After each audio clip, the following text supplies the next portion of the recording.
All right, let's stop there. And now I want to bring up our special guest tonight. So let me go ahead and spotlight Elise. There's Elise. I just have a brief introduction. Elise Workis is a policy advocate with Protect Democracy, working to protect and strengthen federal institutions by building and mobilizing diverse, cross-partisan coalitions and strategies. She previously served as the legislative director at Issue 1, where she led the organization's efforts to pass the Electoral Count Reform Act and advocated for greater funding and protections for election officials. She's a graduate of the University of Wisconsin-Madison. She's going to be talking about the authoritarian playbook for 2025, which Protect Democracy put together. We're very excited about this topic, and thank you so much, Elise, for being here today. Thank you so much, Cindy, for having me, and thanks for everyone, all 71 of you, for being on the call tonight. Let me share my screen and we will get started with the presentation. Bear with me.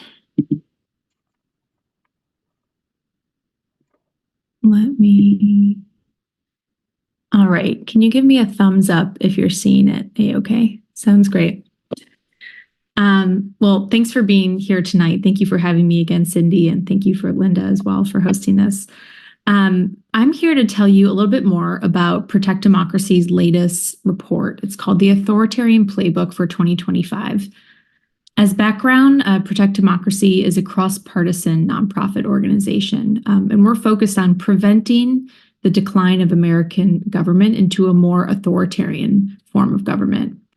Our main streams of work include working to protect and strengthen U.S. elections. So I liked a lot of the clips coverage we had earlier around that topic, very important this year, as well as holding some of the greatest spreaders of disinformation accountable for election disinformation. I'm on a team that's focused on checking executive power and preventing future abuses of executive power. And then the third pillar of our organization is focused on building and innovating for the democracy of tomorrow. So that's where a lot of our electoral innovations and reforms are housed. So we're a staff of over 120 people now, and we have team members from across the political spectrum working together to advance our mission of stopping the threat of authoritarianism in the U.S. So that said, we are not a grassroots organization. I'll say that at the top of the call. So this presentation focuses more on what the democracy movement writ large and the other two branches of government can do this year and to be prepared in early 2025 should Trump be elected. So let's dive in. Right now, it is early May 2024. So as we turn our sights towards summer, the threat of the autocratic takeover and dismantling of our democracy in 2025 is getting clearer by the day. And I think we saw that in the clips before that Cindy was reviewing. Should Donald Trump win in November and return to the White House?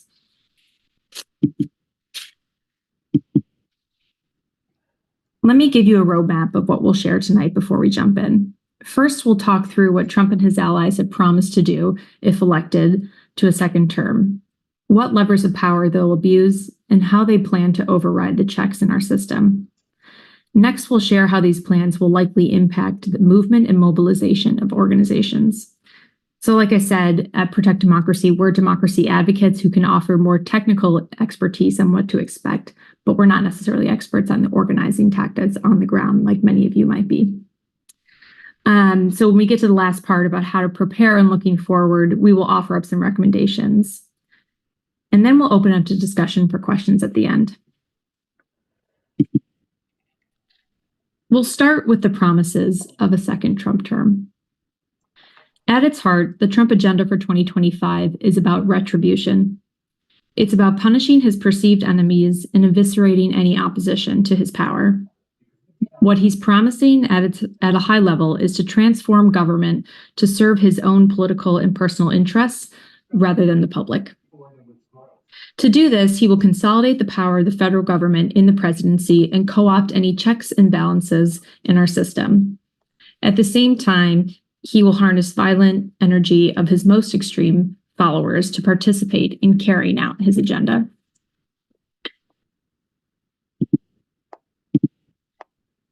So these are a couple of headlines from past abuses. Time and again, predictions that Trump is not serious about making good on these promises have been proven incorrect. For example, as a 2016 candidate, Trump called for a complete halt to Muslims entering the United States. While many people dismissed Trump's rhetoric, he made good on this promise within the first week of his first term, barring refugees and citizens of 7 Muslim countries from entering the United States. In the summer of 2020, Trump threatened domestic deployment of the military to suppress racial justice protests. Ultimately, he followed through with deploying National Guard and federal police forces to peaceful protesters in Lafayette Square. And after his defeat in the 2020 election, as we all know, Trump summoned his supporters to Washington on January 6th, claiming the election had been stolen.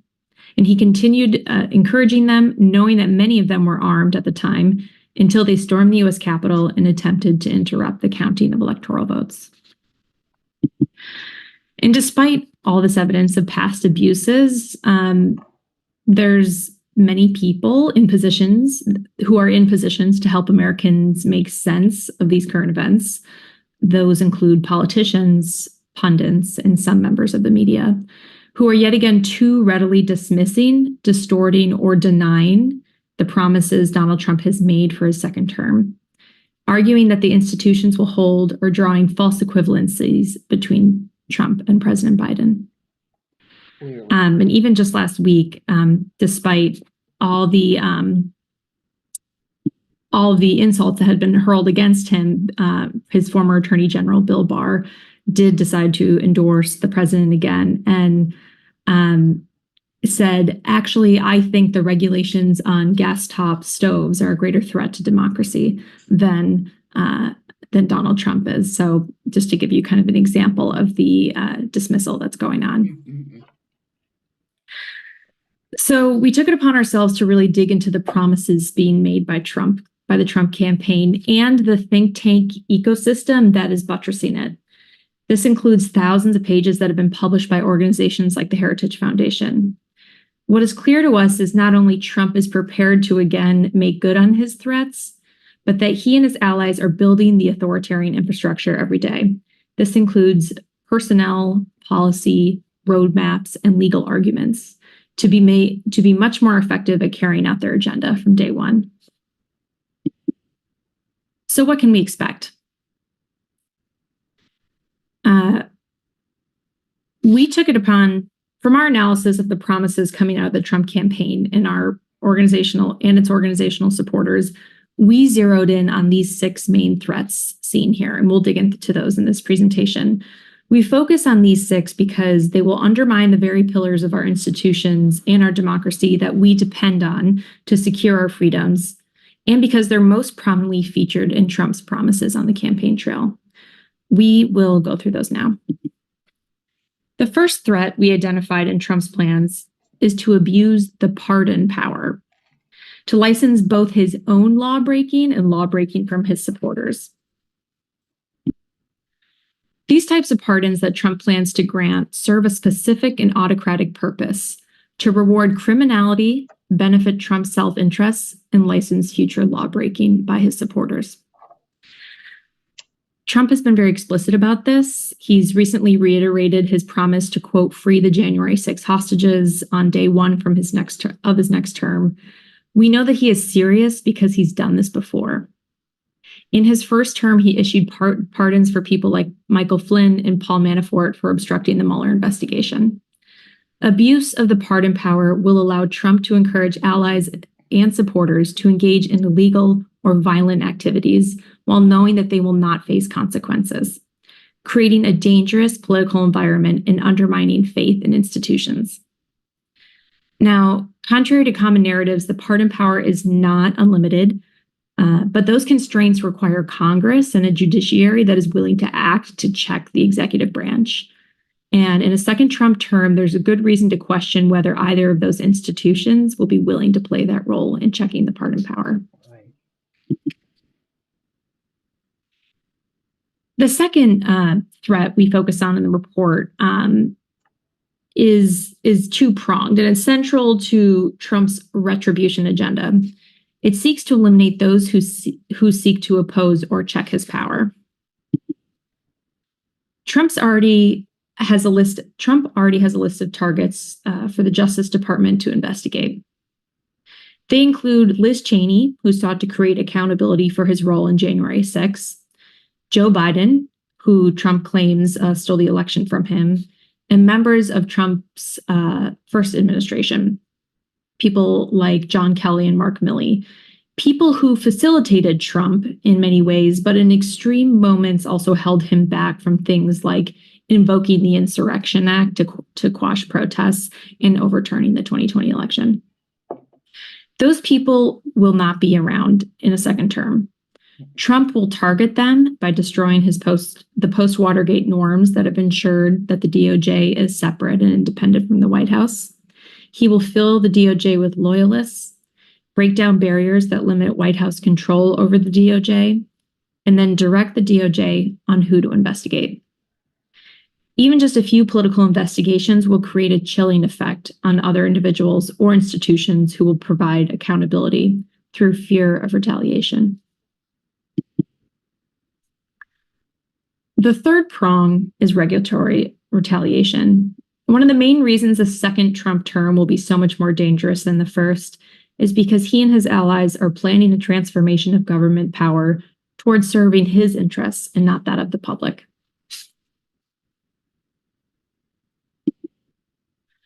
A popular narrative in Trump circles is that he would have been even more effective in his first term had he not been thwarted by a mix of senior political operatives and dedicated career civil servants, which he disparagingly calls the deep state. To address this, we expect a two-pronged attack on government personnel.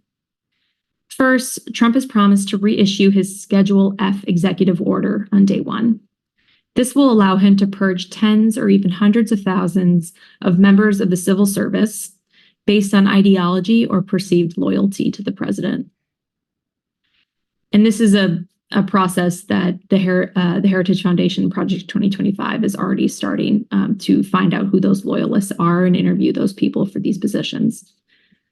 Second, he will abuse the Federal Vacancies Reform Act to make it easier to put unaccountable loyalists in senior positions that should otherwise be subject to Senate confirmation. Once he has installed partisans at all levels, it will make it easier for him to weaponize government power in a range of ways, including undermining congressional power of the purse, so the ability of Congress to pass budgets and control the federal budget. And it could also include withholding government aid to blue states and cities, blocking federal funding for programs that he doesn't like, and making government aid, licenses, permits, and grants contingent upon showing loyalty to him.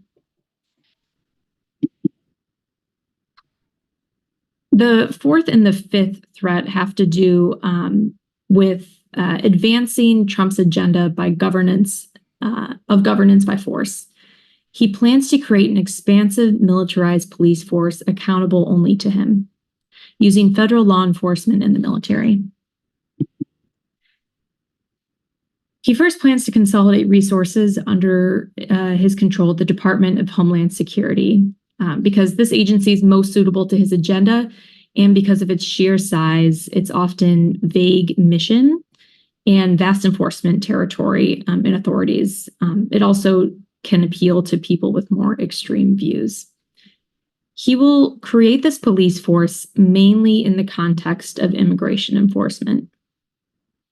While presidents generally have broad authority over parts of federal immigration policy, there are limits, particularly around due process rights for asylum seekers, which I know we have all heard a lot about in recent months, and children. To get around these constraints, Trump plans to invoke an 18th century law called the Alien Enemies Act to facilitate large-scale arrests of millions of immigrants, which will involve constructing mass detention camps. So this is something he said on the campaign trail and that advisors have promised. U.S. citizens and immigrants, U.S. citizens will also face a higher likelihood of getting caught up in these raids and getting sent to these detention camps. He will also leverage executive powers to dispatch federal police to our cities to use against protesters, as he did in 2020 in the racial justice protests following the death of George Floyd. The fifth threat we identify flows out of the last one. By using the rhetoric of invasion and violence, Trump is setting the stage to justify the domestic deployment of the military onto American cities. Get a sip of water here. As with so many of Trump's plans, this one also has its origins in the first administration, where Trump deployed federal law enforcement and National Guard from 11 different states into the District of Columbia to break up protests following the murder of George Floyd. So this is a picture from Lafayette Square, which is on 16th Street in Washington, D.C., just in front of the White House. And it's a picture of federal law enforcement engaging with protesters, which is very unusual. In a second administration, Trump plans to go even further, laying the groundwork to deploy the National Guard and the military to carry out his extreme immigration agenda at the border and across the country to quash protests and chill dissent in Democratic cities. Trump may try to exploit loopholes in federal law to allow for certain kinds of red state, blue state National Guard deployments, but he is also promising to take the more aggressive step of invoking the Insurrection Act, another 18th century law that, in our view, is too expansive and is in need of an update and some modernization and tailoring. In the Insurrection Act grants the president wide discretion to deploy regular armed forces to quell domestic disturbances, even over the objection of governors or mayors where these forces could be deployed. And the sixth and final threat, refusal to leave office and the risks to future elections. Trump has flirted with this idea in more than one speech. We should not take it lightly, and just like when he said he would not accept electoral defeat in 2020 and incited the January 6th insurrection. He's already seeding the ground with rhetoric to try to circumvent the 22nd Amendment, which prohibits presidents from serving more than 2 terms. So now we are going to shift our sights from the 6 threats to what early 2025 could look like, to just paint a clear picture about these threats kind of unfolding alongside one another. We've just walked through the 6 core threats in the authoritarian playbook for 2025 in an individualized way to illustrate both the promises and the specific powers at play. But it's really important not to think about these as siloed threats, but as in conversation with one another. This is an integrated strategy to carry out an authoritarian agenda that involves stoking division and instilling fear to create space for future attacks on democratic institutions.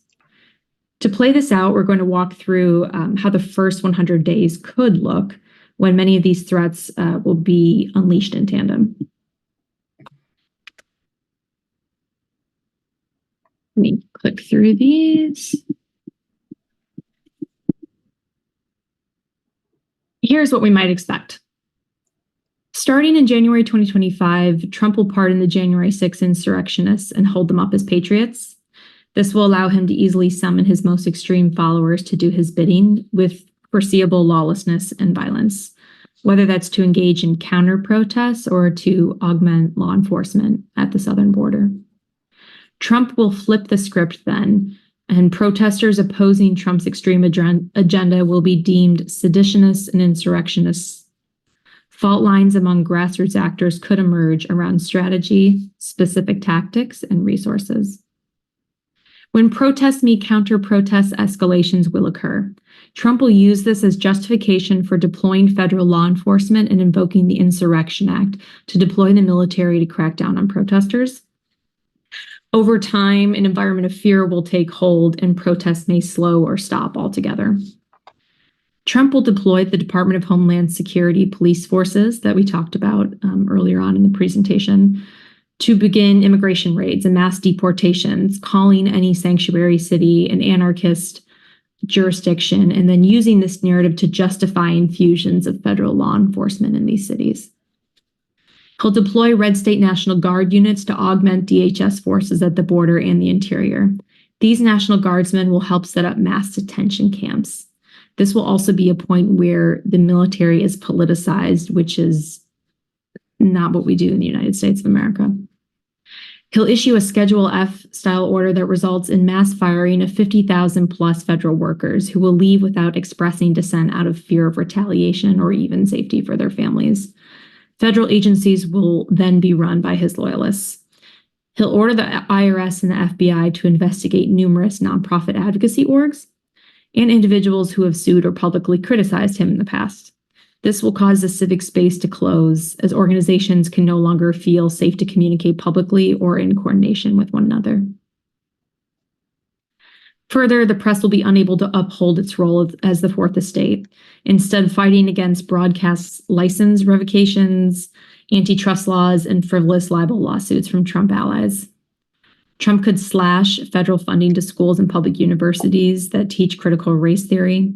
He'll also slash funding to states where abortion is legal and to sanctuary cities, capitalizing on the policy issues that sow the greatest amount of division and distrust among Americans.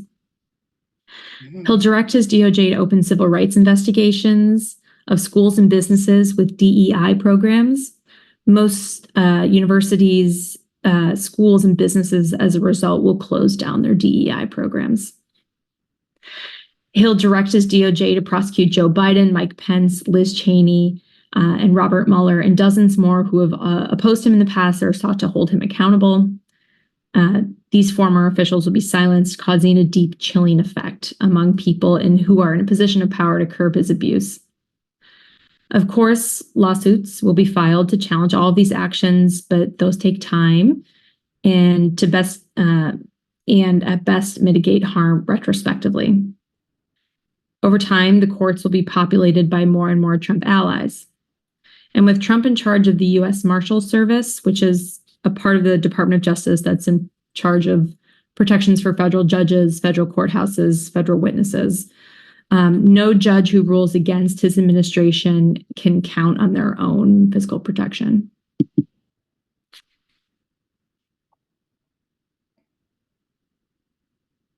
So what allows Trump to be successful in this first 100-day scenario? He's seized upon a common authoritarian strategy that involves two types of self-reinforcing tactics that's represented in this graphic. It starts with silencing and intimidating opponents and turns into a full-scale assault on democratic institutions.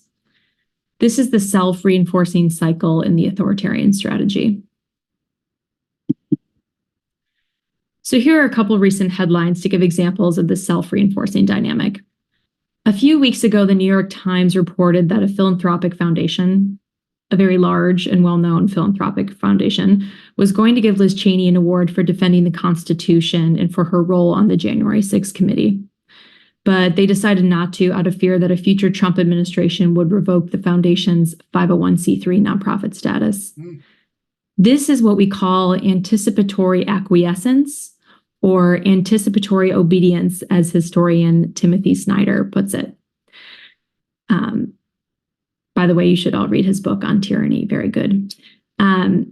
So this is about presumptively complying with the autocrat's wishes because of fear and retaliation. This type of action gives off the signal that it's too risky to support a public official like Cheney, let alone do the work of defending our democracy. And as a result, it becomes less likely that others take democracy reinforcing actions. Another example involves the business community. Stephen Miller's organization, America First Legal, is carrying out a campaign to cause this anticipatory acquiescence by suing or petitioning the government's Equal Employment Office to investigate companies that are doing DEI programs. In January, Axios reported that some companies are preemptively ending or scaling back their DEI programs in order to avoid becoming a target in a second Trump administration. So what can we do about it? So how do we prevent this negative feedback loop from taking hold? To mount an opposition, we need to be prepared at the very least to mitigate harm to people and minimize damage to democratic institutions. So our organization, for example, is preparing litigation and also preparing for legislative and executive branch guardrails on broad executive powers. But to be truly effective, we need to disrupt and reverse the cycle we saw earlier on in the presentation. This requires thwarting the promise of retribution. When the autocrat abuses government power to retaliate against critics, the targeted individuals are not taken off the field. They fight back and challenge the abuse of power. To do so, they need material support such as pro bono legal services, maybe pooled funds for physical security, and support around crisis communications. They also need coalitional support from many of people from all over, especially many of you on the call tonight who are so engaged. Allies who rally behind them regardless of their political affiliation and regardless of your political affiliation. This will put them in the best position to defend the institutions that can check power, whether it's the press, the court, or the polls. So here, I should say that the goal is to create positive reinforcing feedback loop that disrupts the autocratic agenda, creating the conditions for people and institutions to work together in reinforcing ways and uphold our democratic system. So here are a couple helpful examples of effective opposition from recent years. Last September, Yoel Roth, who is a former Twitter employee, I believe he worked on safety at Twitter, published an op-ed in the New York Times about the retaliation he faced from Trump and Elon Musk for helping Twitter deplatform Trump after January 6th. And when Congressman Jim Jordan began retaliatory investigations against academic researchers who were covering how the big lies spread on these platforms, Roth teamed up with academic institutions to organize these researchers and help them identify pro bono legal services and representation and crisis communications support. He is helping to keep those researchers in the game and on the field to head off anticipatory obedience. And another example, a few months ago, a federal appeals court in Florida upheld an injunction of Ron DeSantis's Stop Woke Act. Protect Democracy, our organization, we had a lawsuit on behalf of private employers whose DEI trainings had been banned under the Stop Woke Act. Our business client, which was a Black-owned Ben & Jerry's franchise in Florida, and the broad ideological support behind the lawsuit challenged the law and created the conditions for the judiciary to uphold core principles of our liberal democracy.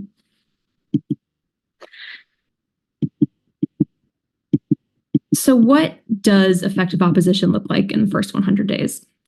If the measure and prediction of an administration's success is based on the first 100 days, it will be critical to mount an effective opposition immediately on Inauguration Day. And that means the readiness starts now. So what would that look like? We set a goal of mobilizing a broad and diverse resistance movement to challenge authoritarianism, the type of coalition that history has shown is far more likely to succeed in opposing the autocratic regime compared to fractured or singular coalitions. So we are thinking about a broad, diverse, and ideologically diverse coalition to meet the moment. This broad coalition is ready to engage in a variety of nonviolent tactics if protest becomes too dangerous, such as boycotts, strikes, and other economic tactics. When the autocratic regime scapegoats and marginalizes people, such as immigrants, folks from the LGBTQ community, and religious minorities, we counter those attacks by shedding light on them, and we unify around the shared belief that we don't resolve our differences through violence. We anticipate that checks on the military and law enforcement deployments will be weak at that point, and so we focus on mitigating the harm through training and reinforcing the military's oath to defend the Constitution. We equip current civil servants to know their rights under a Schedule F order and organize them to speak out after they leave government rather than stay silent.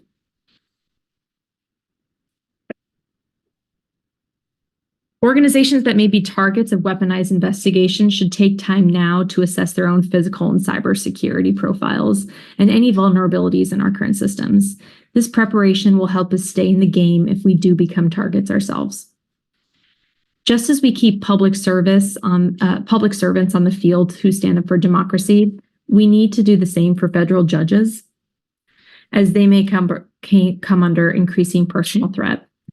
We will need to find ways to keep judges safe in their role so they can make impartial decisions. To help build a broad coalition, we engage civil society leaders in different sectors to understand the stakes of the authoritarian presidency and to get ready to join efforts to withstand it. And finally, and this is a very important point, we remember that everyone is watching how the first few targets will fare in these first 100 days. If no one has their backs, that is going to send a signal that it's too risky to stand up for democracy or challenge abuses of power. But instead, if the targets are championed and supported, it will build opposition strength. As we're drawing toward the end of this briefing, we don't want to risk being too optimistic about 2025 and what that could look or feel like. All of these readiness tactics are hard to achieve and will not prevent all the harm or abuses of power that might come in a second Trump term.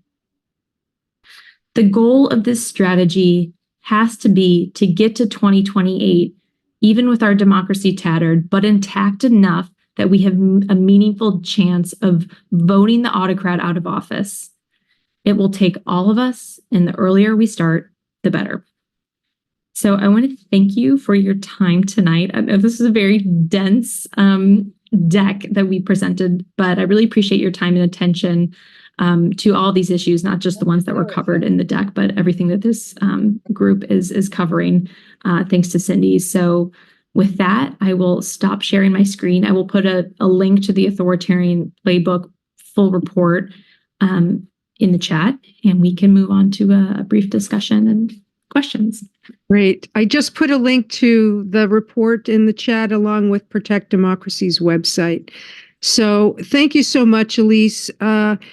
A lot to think about. We've been talking a little bit about the Project 2025, which your report outlines a lot of what they're doing. I'll put a link to that too. We've been mentioning this one. This is the conservative playbook. It talked a lot about replacing civil servants and a variety of other things.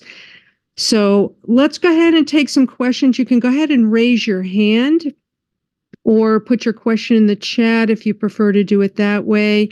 We have just a few minutes to ask some questions, some discussion, and but yeah, please engage. Go ahead, Ken. Ken, your hand was up. Yeah. I have a couple of things. How you haven't mentioned media. How can we support media? Because I can envision all the people that I look to for news disappearing off the media. And secondly, since I'm president of Fix Democracy First Education Fund, I'm sort of focused on the specifics of what you mean by preparing the organization. Yeah, I think those are both great questions. So on the media question, I think, first of all, supporting any local media that we have left in states and localities, I think that has been widely talked about. So making sure that those local news organizations are supported and celebrated and uplifted. On the organizational preparedness piece, we're thinking about things that, rugs that could be pulled out from these organizations on day one or in retaliation. Now, this isn't everyone. They could be a targeted, more targeted effort, but we're thinking about basic cybersecurity, basic password protection, good email hygiene, and like personal security as well for staff and employees or people who are doing pro-democracy work in that time period. So there's definitely experts to consult and speak to this more so than me, but those are the kinds of issues that we intended to raise with that suggestion. What kind of vulnerabilities would an organization like ours have to be attacked judicially, for example? I don't know if I can speak to that exact question. I would probably defer to an attorney who covers these kinds of issues for nonprofits and advocacy organizations. But there are vast powers in the executive branch currently that will be there if Donald Trump takes a hold of the presidency again, through the Treasury, through IRS, many entities that oversee 501c3s and 4s, many of which will be doing work in that time period. So we just want to be ready for abuses of power that might come from those entities on the work of opposing the autocrat. Thank you. Thanks, Ken. Yvonne, you're up. Yes, hi. Thank you so much for this presentation. I actually work with this organization, Freedom Writers Collaborative, and about a year ago, we put together a toolkit that I put into the chat on Project 2025 toolkit, and it has memes in it and text that people can just post. We're on a Dimcast server, so easy to get to and easy to post. But I wanted to also comment on one of the things that I read. I did a deep dive, to put the language together for these memes, and I'm terrified, honestly. But it's not just Trump. He would be horrible. He would be horrible and implement this because they said they weren't ready in 2017. So, but now they're organized. But they want this, as I read it, for the next Republican president. Am I wrong? Yeah. So I think you're pinpointing a really important point that could probably be articulated a little bit more clearly in this presentation, Yvonne. The Project 2025 or Mandate for Leadership is kind of like another shorthand for it, is not a new idea and has been empowered and energized and built out with the prospect of a second Trump term. But a lot of these ideas and institutions who have supported the Mandate for Leadership in the past are part of like a group, conservative legal thought and policy thought that have been out there for a long time. And there's obviously great variance in what they're talking about, and not every proposal is intended for an autocrat, or actually some of the ideas have been talked about in a variety of kind of think tanks and spaces for a long time about reforming the federal government. So yes, the Mandate for Leadership concepts and a lot of the policy in there has been around for a long time and is definitely aimed at influencing a future Republican president, be that Trump or someone else in the future. Oh, the other thing I wanted to ask, this presentation I've been giving on Project 2025 is nowhere near as organized or specific as yours. Do you mind if I share this with the Fairfax County Democrats next week, this recording? Or maybe I should ask Cindy that. Yeah, you're welcome to share the recording with anybody. It's public, so you're welcome to share it. Absolutely. Oh, wonderful. I think this is so much more in depth than how I would. This is great. Thank you. Sounds great. And I'll put my, Cindy has my email if you have specific questions. Wonderful. Wonderful. Thank you. Yeah, I'll include Elise's email in the follow-up message I send later today with the links to the recording and the articles. Thanks, Yvonne. Thank you. Angela, go ahead. Yes, thank you. Let me lower my hand. I've been reading the document, Project 2025. It is so dense, and I'm not a lawyer, and so I'm having trouble trying to get talking points out of it. I I'm a retired educator. My organization here, Defending Democracy, Skagit County, is under the umbrella of Red, Wine, and Blue. And what we've talked about is actually visiting or speaking at school board meetings and during public comment to let them know what is in store for them should this plan be put into effect. Basically, being defunded. And I'm wondering if anyone else here has other strategies. I really think that we need to talk about this plan to interested parties to let them know what's in store should Trump be elected again. And I'm just curious, does anybody have any other input? Others should weigh in, but the only thing I'd add to that, I think that's a great idea. The thing that this presentation is supposed to be like a very generalist presentation. So it's not like constituency specific, so it's not education specific or immigration specific, but I do think the concepts could be built out by other organizations and maybe some of you on this call tonight to address those specific constituency concerns. So you're talking about school boards and education, what that means for them.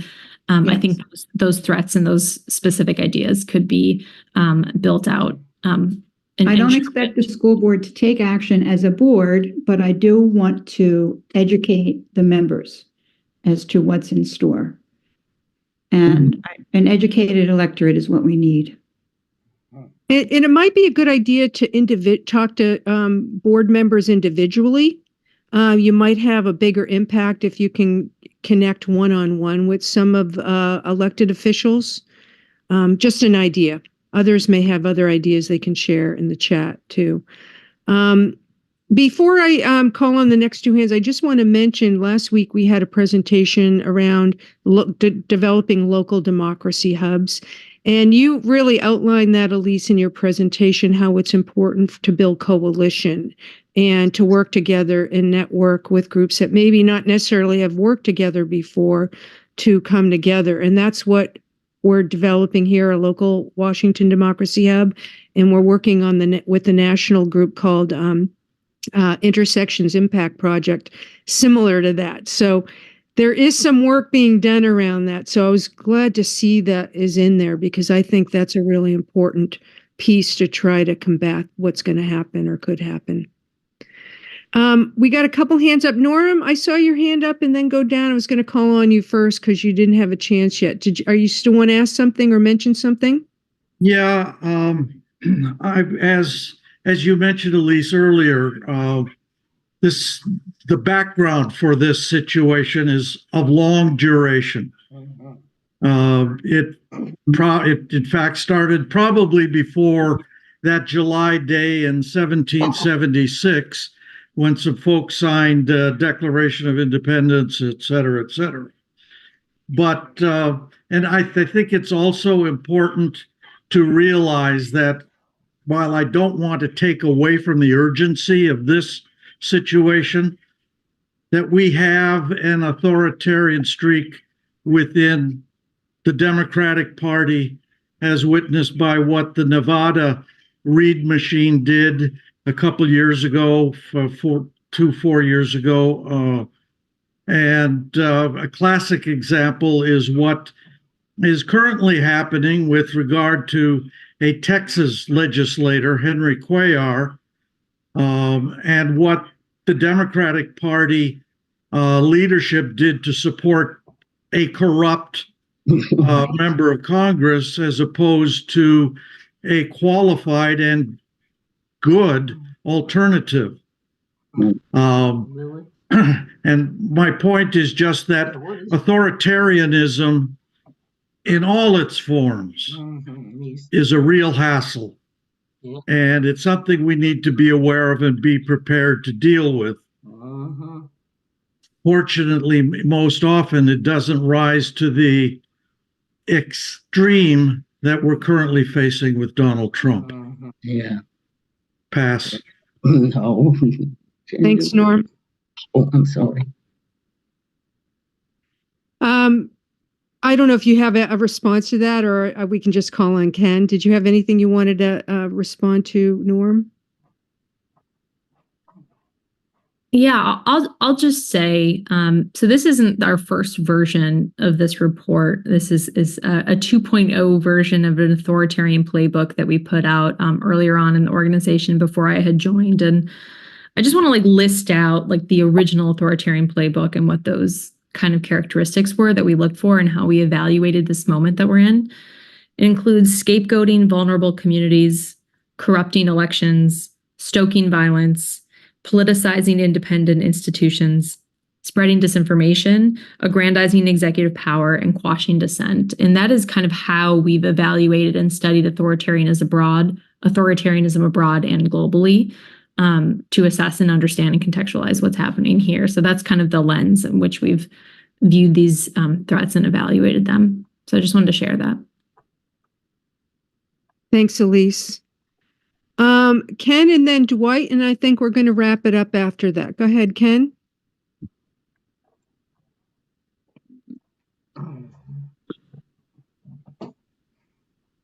All right, we're going to come back to you, Ken. Go ahead, Dwight. Thanks. Elise, I was just curious if you have worked with Ruth Ben-Ghiat out of New York, the university. She's the author that wrote Strong Men.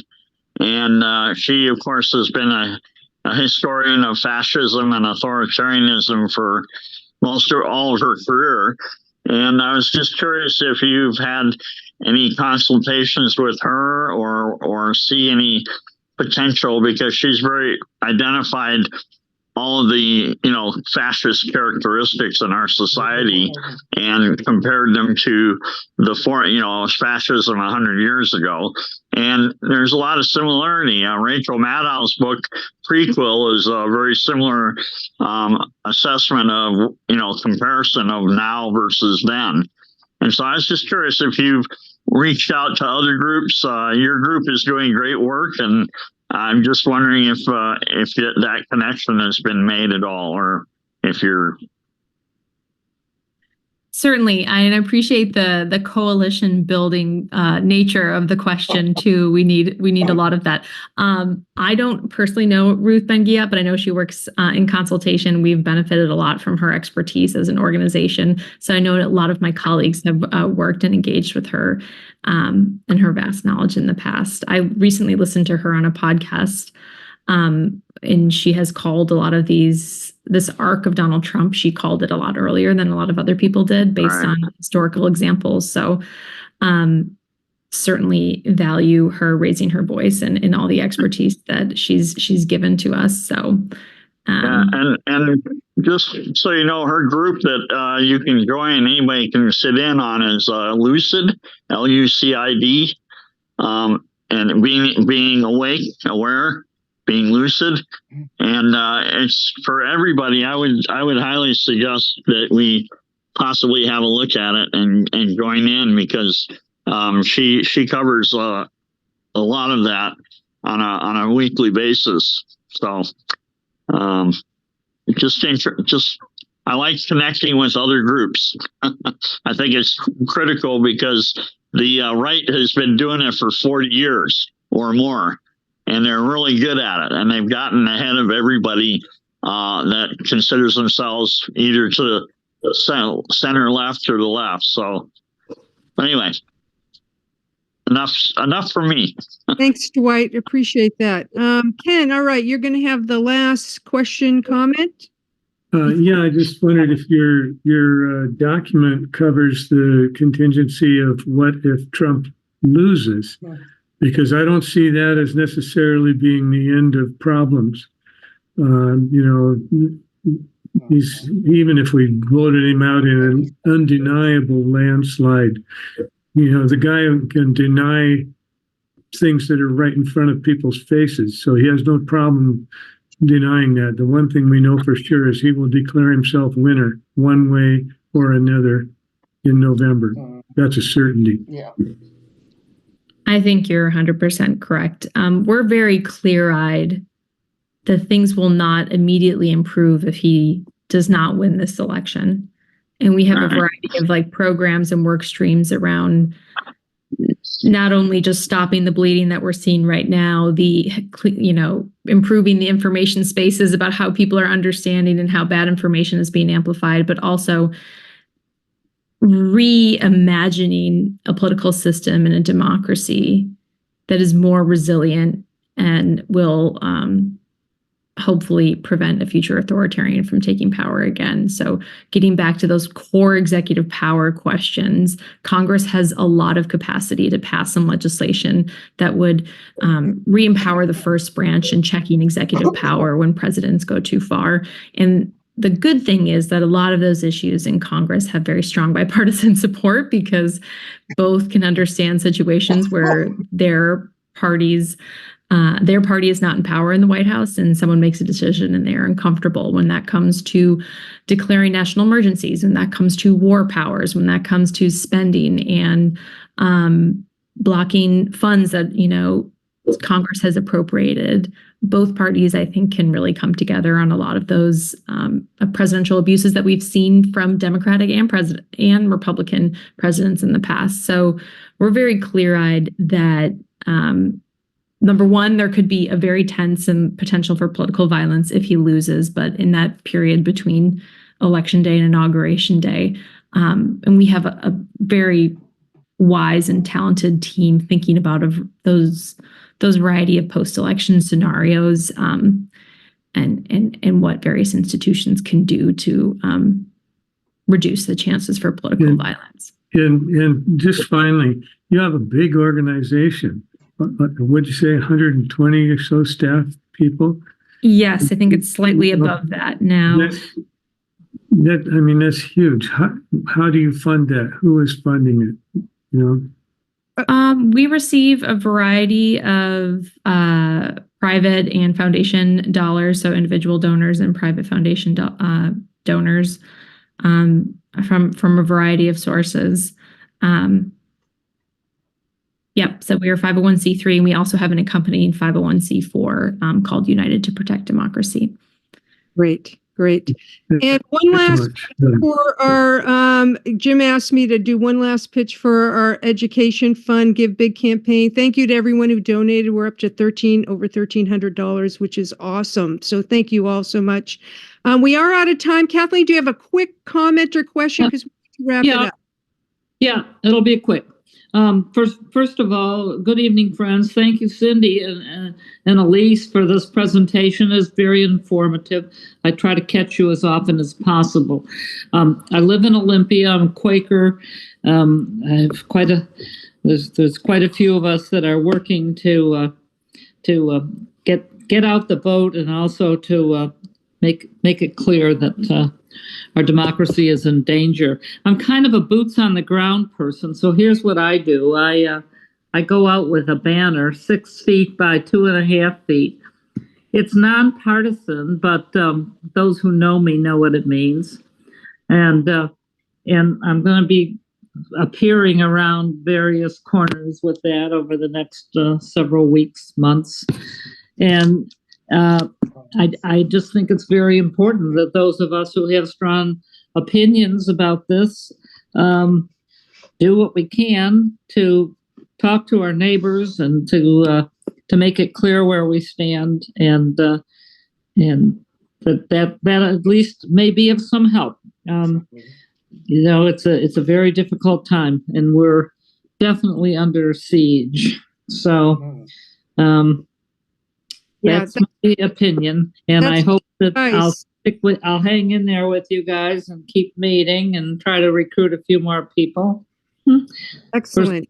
I'm doing other things. I'm writing postcards and things like that. I'm involved with Invisible. So thank you so much, Kathleen. We really appreciate all you're doing and what everybody else is doing. And thank you so much, Elise, for being here tonight. That was a great presentation. Really important work your organization is doing. And, I will make sure to share that report with others. And again, I'll be sending out an email later today with links to everything so you can take a deeper dive. Thank you again, Elise, and have a good evening, everyone.